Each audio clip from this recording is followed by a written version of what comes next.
ভাবুন তো, একদিন সকালেই ঘুম থেকে উঠলেন আর দেখলেন লক্ষ লক্ষ দেবদেবী নিমিষের মধ্যে পাথরে পরিণত হয়ে গেছে। তো এই অলৌকিক ঘটনা নিয়েই আজকে টপিকটা আমি শুরু করছি, যেটা অবস্থিত ত্রিপুরাতে।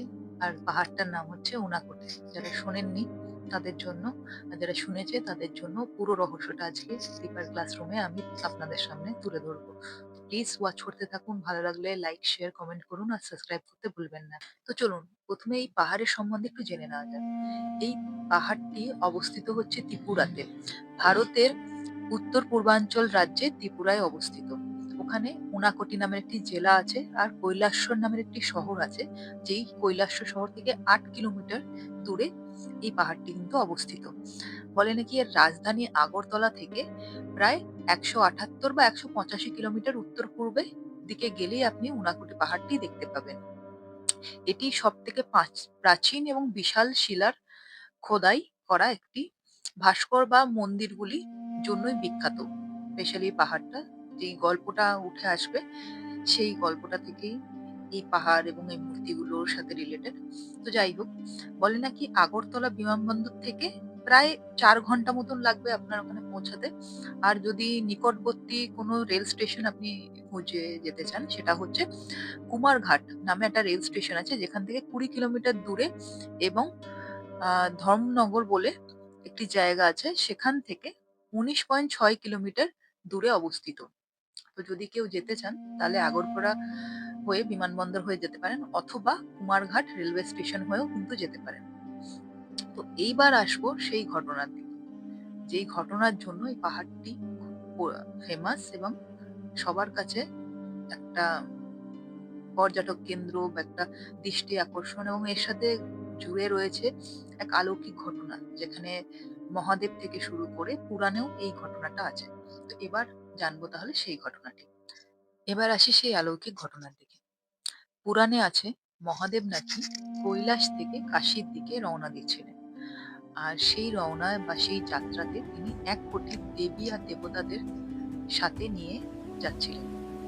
কারণটা জানা যায়নি, যেহেতু উনি কাশীর উদ্দেশ্যে যাচ্ছিলেন, তো সব দেবী দেবতাদের আমন্ত্রণ করেছিলেন ওনার সাথে যাওয়ার জন্য। অনেকটা পথ যাওয়ার পর কৈলাসের বরফময় পাহাড় অতিক্রমণ করে যখন সব দেবী দেবতা ক্লান্ত হয়ে পড়েছিল, তখন তারা ঠিক করে, মহাদেব ঠিক করেছিলেন যে একটা পাহাড়ে তারা বিশ্রাম নেবে। শুধু তারা ঘুমাতে যাওয়ার আগে মহাদেব একটাই কথা বলেছিলেন, যে সকালে সূর্য ওঠার আগে তোমরা প্রত্যেকে কিন্তু উঠে পড়ো। যখন পরের দিন সকাল হয়, তো দেখা যায় নাকি মহাদেব ছাড়া কেউই ঘুম থেকে ওঠেনি। তারা এতটাই ক্লান্ত ছিল, তো প্রত্যেকে ঘুমাচ্ছে। এতে মহাদেব নাকি প্রচন্ড ক্রুদ্ধ হয়ে যান, আর ওই মুহূর্তে তিনি নাকি অভিশাপ দেন যে প্রত্যেকে যেন পাথর হয়ে যায়। এই ঘটনার সাথে সাথেই প্রত্যেক দেবী দেবতা নাকি ওখানে পাথরে পরিণত হয়েছিল, আর আজও তাদের মূর্তি ওখানে দেখতে পাওয়া যায়। এই জন্যই উনাকোটি নাম হয়েছে।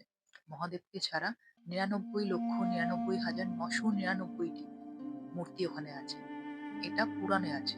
তাছাড়া আরো একটা ঘটনা কিন্তু উঠে আসে, সেটি হচ্ছে, লোককথায় আছে আরো একটি গল্প এটা ছাড়াও। সেটা হচ্ছে কালু কামার নামে একজন নাকি খুব বড় মহাদেবের ভক্ত ছিল। অনেক তপস্যা করার পর সে মহাদেবের কাছে যখন বর চায়, তখন উনি বলেন যে উনি নাকি কৈলাসে যেতে চান। তো মহাদেব তখন ওনার সামনে একটা শর্ত রাখেন, যে ওনার চোখের সামনে যে পাহাড়টি আছে, মানে উনাকোটি পাহাড়, তখনও অব্দি সেই পাহাড়ের নাম উনাকোটি পড়েনি। যে এই পাহাড়টিতে এক রাতের মধ্যে তাকে 1 কোটি দেব দেবতার ছবি আকৃতি আঁকতে হবে। তো বলে নাকি সে সারা রাত ধরে শুধু পাথরের মধ্যে খোদাই করে দেবী দেবতার মূর্তি বানাতে শুরু করে, দেবী আর দেবতাদের। কিন্তু বলে নাকি ভোর সূর্য ওঠার আগে, ভোর হওয়ার আগে সে বানিয়ে তো ছিল, বাট একটা কম হয়ে গেছিল 1 কোটি থেকে। তো সেই জন্য সে কৈলাসে কিন্তু কোনোদিনই যেতে পারেনি। এই একটা ঘটনা উঠে আসছে। এবার কোনটা ঠিক কোনটা ভুল জানি না, কিন্তু যদি তোমরা সত্যি এই পাহাড়ের মূর্তিগুলো দেখতে চাও, তাহলে অবশ্যই উনাকোটি গিয়ে একবার ঘুরে এসো। এটা অদ্ভুত মহাদেব রিলেটেড একটা। এখানে বলে নাকি 30 ফুট উঁচু মহাদেবের একটা মূর্তি আছে, যেটাকে কাল ভৈরব বলা হয়। আর পদদেশ, যদি পাহাড়ের পদদেশে তোমরা যাও নিচের দিকটায়, ওখানে নাকি একটা গণেশজির মূর্তি আছে 35 ফুটের। সেটাতে নাকি বর্ষাকালে খুব জোরে ওয়াটারফল হয় তার পাশ থেকে। খুব সুন্দর লাগে দৃশ্যটা। যারা গেছে তারা নিশ্চয়ই জানে। আর যারা যাওনি প্লিজ একবার ভিজিট করে আসো। আগরতলা প্লেন স্টেশন মানে বিমানবন্দর থেকে খুব কাছে। তাছাড়া ট্রেনের রাস্তাটাও আমি ভিডিওর ১ম এ বলে দিয়েছি। তো অবশ্যই গিয়ে ঘুরে এসো। আর এইরকম হিস্ট্রিতে রিলেটেড আরো ভিডিওস দেখার জন্য আমার চ্যানেলটা সাবস্ক্রাইব করো, লাইক করো, শেয়ার করো। যারা ভালোবাসে হিস্ট্রি রিলেটেড জিনিস জানতে। আর দেখতে থেকো। দীপার ভাষণ।